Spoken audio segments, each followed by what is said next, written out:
शाहपुर शहर के royal convention hall में एसडीपीआई के जानिब से पार्टी कन्वेंशन प्रोग्राम मुनाकिद किया गया था, जिसमें स्टेट प्रेसिडेंट अब्दुल माजिद साहब और vice president professor Syeda Sadia madam और साथ ही स्टेट प्रेसिडेंट सैयद इसाक हुसैन उर्फ खालिद साहब, रहीम पटेल एसडब्ल्यूसी मेंबर और अब्दुल खदीर अत्तार और एसडीपीआई डिस्ट्रिक्ट प्रेसिडेंट और मेंबर के साथ कसीर तादाद में अवाम भी शामिल रही। एसडीपीआई पार्टी अपने साल भर की एक्टिविटीज़ को हर 4 महीने में अवाम के सामने अपनी बात रखते हुए एसडीपीआई मेंबर्स को मोटिवेट करती है। इस पार्टी कन्वेंशन प्रोग्राम में एसडीपीआई अपने काम और अपनी एक्टिविटीज़ को बताकर अवाम के सामने मुल्क में चल रहे सियासत के ऊपर भी बात कही है और साथ ही इजराइल जो फ़लस्तीन के ऊपर जुल्म सितम कर रहा है, इस बारे में भी बात कही है। इस पार्टी कन्वेंशन प्रोग्राम में अब्दुल माजिद साहब ने कहा कि फ़लस्तीन के खिलाफ जो इजराइल जो जुल्म सितम कर रहा है, जिसमें 8000 लोग शहीद हुए हैं, इसी इजराइल के खिलाफ एसडीपीआई कर्नाटका में पीसफुली एहतजाज करने के लिए कर्नाटका सरकार से परमिशन नहीं देने पर किया बड़ा सवाल। आइए देखते हैं ये report. This video present by We Care Hospital towards healthy life, well qualified doctors team and 24/7 medical facility 24/7 treatment facility at Mysore Medical Complex beside Anjuman School BB Road Shahpur।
Social democratic party of India का एक party convention हुआ।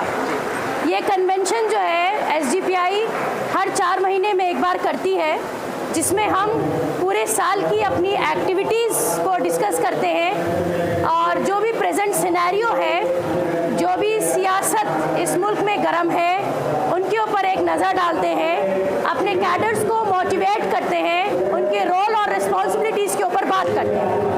लेकिन आज का जो party convention था, उसमें हमने ख़ास मुद्दे पर बात करी और वो है इजराइल एंड फ़लस्तीन की कॉन्फ्लिक्ट। हम सभी जानते हैं इस वक्त दुनिया में 7 अरब पॉपुलेशन है, जिसमें से तकरीबन 6.5 अरब लोग दुनिया के अलग अलग मुल्कों में फ़लस्तीन और गाज़ा के लोगों के लिए प्रोटेस्ट कर रहे हैं, क्योंकि फ़लस्तीन की जो सरजमीन है वो फ़लस्तीन के लोगों की है, थी और रहेगी। इस वक्त जिस तरह का टेररिस्ट एक्ट इजराइल कर रहा है, एसडीपीआई पार्टी उसको कंडम करती है और यूएनओ में जो रेजोल्यूशन लिया गया, उसमें से 126 कंट्री जिनका ये मानना था कि जंग बंदी होनी चाहिए, यानी कि सीज फायर होना चाहिए, उसके अलावा 13 ऐसी कंट्रीज जिन्हें हम मानते हैं कि वो यूएसए को फॉलो करती हैं या यूएसए की आइडियोलॉजी को मानती हैं, उन्होंने कह दिया कि जंग बंदी बंद नहीं होनी चाहिए।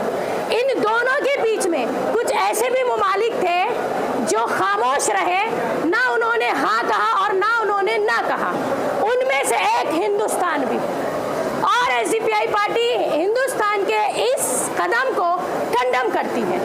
ये बहुत तकलीफ और शर्मनाक आज हम मंजर देख रहे हैं कि इतनी बड़ी लेवल की नाइंसाफी फ़लस्तीनियों के साथ की जा रही है।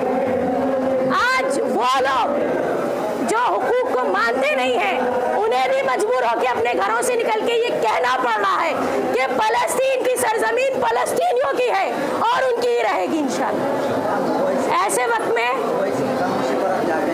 देखिए OIC एक्चुअली OIC है, क्या मतलब हम देख रहे हैं, हाँ हम सुन रहे हैं और हम सोच रहे हैं।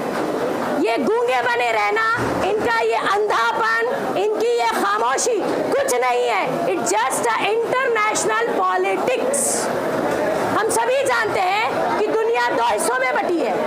कुछ मुल्क यूएसए को फॉलो करते हैं, कुछ मुल्क रशिया को फॉलो करते हैं। अभी दुनिया first world war, second world war देखने के बाद now it's time of A third world war. अब हम तीसरी आलमी जंग की तरफ बढ़ रहे हैं। ऐसे में आज वो गवर्नमेंट जो अपने लोगों को बोलने का भी हक नहीं दे रही, प्रोटेस्ट करने का हक नहीं दे रही, हम उन गवर्नमेंट्स को कंडेम करते हैं। तो आज हमने ये वाली बात भी रखी, आज हमने इस पे भी एक नजरसानी करी, क्योंकि social democratic party of India की आइडियोलॉजी क्लियर है, हर मजलूम हमारा है, वो मेरे अपने माशरे में हो, मेरे अपने शहर में हो, मेरे अपने मुल्क में हो या दुनिया में कहीं भी। शुक्रिया। अस्सलामुअलैकुम। आज हुकूमत कर्नाटका कांग्रेस का जो हुकूमत है, जो फलस्तीन का खिलाफ इसराइल इतना जुल्म और सितम कर लेकर है, 8000 से ज़्यादा लोग शहीद हो गए। इस मामले में अलग अलग स्टेटों में एहतजाज हो रहा है, सॉलिडारिटी, मगर कर्नाटक में सिद्धरामैया का गवर्नमेंट इसको परमिशन इनकार कर रहा है। एसडीपी 30 डिस्ट्रिक्ट में भी एप्लीकेशन डाले थे परमिशन के लिए, अलग अलग तंजीमें लेफ्ट पार्टीज भी डाले, मगर ये लोग परमिशन नहीं दिए। 4 एफआईआर अभी तक दाखिल किया गया जो लोग प्रोटेस्ट किया उनका खिलाफ। यानी इधर कांग्रेस का सेंट्रल हुकूमत फलस्तीनी एम्बेसी को जाकर उनका सपोर्ट डिक्लेयर किया, और कांग्रेस का एमपी केरला में जाकर सॉलिडारिटी, फलस्तीन का सॉलिडारिटी स्पीच किया। कांग्रेस का सेंट्रल वर्किंग कमेटी फलस्तीन का फेवर में सपोर्ट डिक्लेयर किया। सेंट्रल हुकूमत में भी फलस्तीन के लोगों के लिए दवा वगैरह दिए, मगर कर्नाटका का हुकूमत एक पीसफुल प्रोटेस्ट को क्यों हम लोग को मौका नहीं दे रहे? अवाम को आप आंसर करना है। तो ये जो होम मिनिस्टर और चीफ मिनिस्टर इंटरवीन होना है, और जो भी इसका फलस्तीन का फेवर में जो भी एहतजाज करते हैं, सपोर्ट करते हैं, उनको परमिशन देना चाहिए। दूसरा, कर्नाटका हुकूमत जब बीजेपी ने 2B रिजर्वेशन मुसलमानों के लिए जो वापस लिए थे, उस टाइम में कांग्रेस का जो लीडर्स सिद्धरामैया, डीके शिवकुमार, जब कांग्रेस का हुकूमत आएगा उसको रेस्टोर करेंगे वादा किए थे। डीके शिवकुमार ये भी बोले थे जिस दिन हम लोग हुकूमत में आएंगे वही दिन हम लोग 2B रिजर्वेशन को रेस्टोर करेंगे। वो अभी गवर्नमेंट, कांग्रेस का गवर्नमेंट आके 4 महीना हो गया, अभी तक उसका बारे में कोई जिक्र नहीं है। तो हम कंडेम करते हैं, फौरन 2B रिजर्वेशन को रेस्टोर करना है।